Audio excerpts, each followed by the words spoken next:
আসসালামু আলাইকুম দর্শক, আশা করি সবাই ভালো আছেন। চলে আসলাম ধলা গ্রামের ইন্ডিয়ার বর্ডার সীমান্তে। আপনাদের সবাইকে আমি ইন্ডিয়ার মাঠ এবং বাংলাদেশের মাঠ সীমান্তে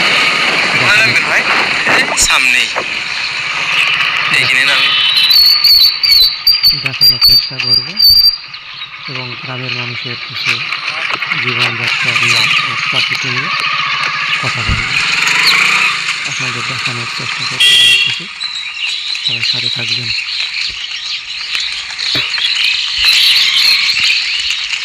কটা গরু আছে? 14টা। মেলা গরু আছে। সারাদিন আপনার মাঠে গরু চড়িয়ে এসে বাড়ি যাচ্ছে সন্ধ্যা লাগার।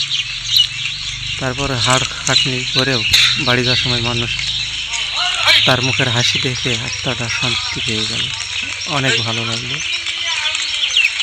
আসলে এটাই, মানুষের হাসি অনেক কিছু।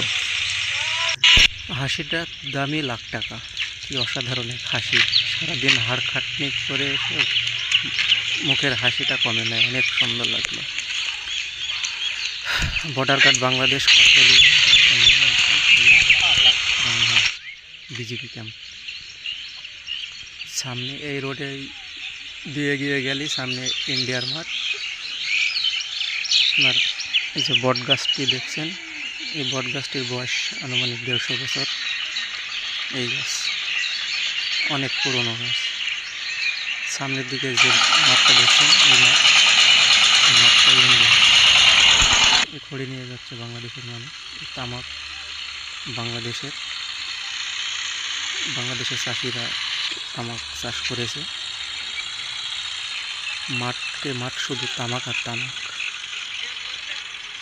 তামাক ছাড়া আর কিছুই দেখতে পাবেন না, শুধু তামাক। আমি আর কিছুক্ষণের মধ্যেই ইন্ডিয়ার মাঠের দিকে যাব। এই সামনে যে রোডটা দেখছেন, এই রোড দিয়ে নেমে গেলে ইন্ডিয়ার মাঠ। তারপরে আমি আপনার কিছু চাষির সাথে কথা বলবো, যারা সারাদিন মাঠে গরু চড়িয়ে বাড়ি ফিরছে, তাদের সাথে কিছু কথা বলবো। সবাই তামাকে সেচ দিচ্ছে, সেচ দিয়ে নিয়ে ব্যস্ত। আস্তে আস্তে গাড়ি চালাই না, আস্তে আস্তে শেখাতে হবে। যে দেখছেন গরু নিয়ে সব বাড়ি যাচ্ছে সন্ধ্যা হাব অবস্থায়। মাঠান কটা থইছি? কটা গরু আছে আপনার?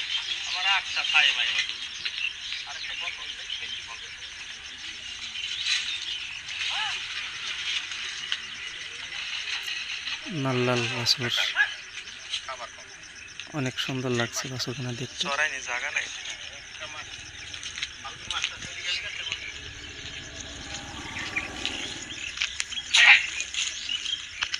রাস্তার ধারে ধারে চড়িয়ে বেড়ায় সারাদিন মাঠে।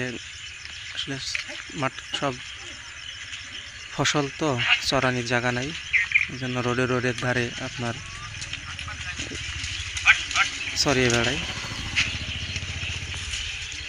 তারপরে খাওয়ার এখন গরুর চারারও আসলে টান পা বেঁধে গেছে। তারপরে কিছু করার নেই, সারাদিন রোডের ধারে দাঁড়িয়ে চড়ানি হয়। যে দেখছেন সবাই গরু চড়িয়ে বাড়ি যাবে, অনেক সুন্দর সুন্দর গরু মাঠে চড়াই। তারপরে গরু গানা দেখেন কত সুন্দর, অসাধারণ। আর ধলা গ্রামের প্রায় প্রতিটাই বাড়িতে আপনার 10টা 15টা কারো 20টা করে গরু আছে, বলা চলে সবাই খামারি। আমি এখন ইন্ডিয়ার রাস্তাঘাটের কি অবস্থা? যে মাঠ, রাস্তায় কি মানুষ জিনিস নিয়ে চলাফেরা করে? সেই মাঠের দিকে যাচ্ছি। অসাধারণ এক দৃশ্য, গ্রাম বাংলার প্রকৃতির সামনে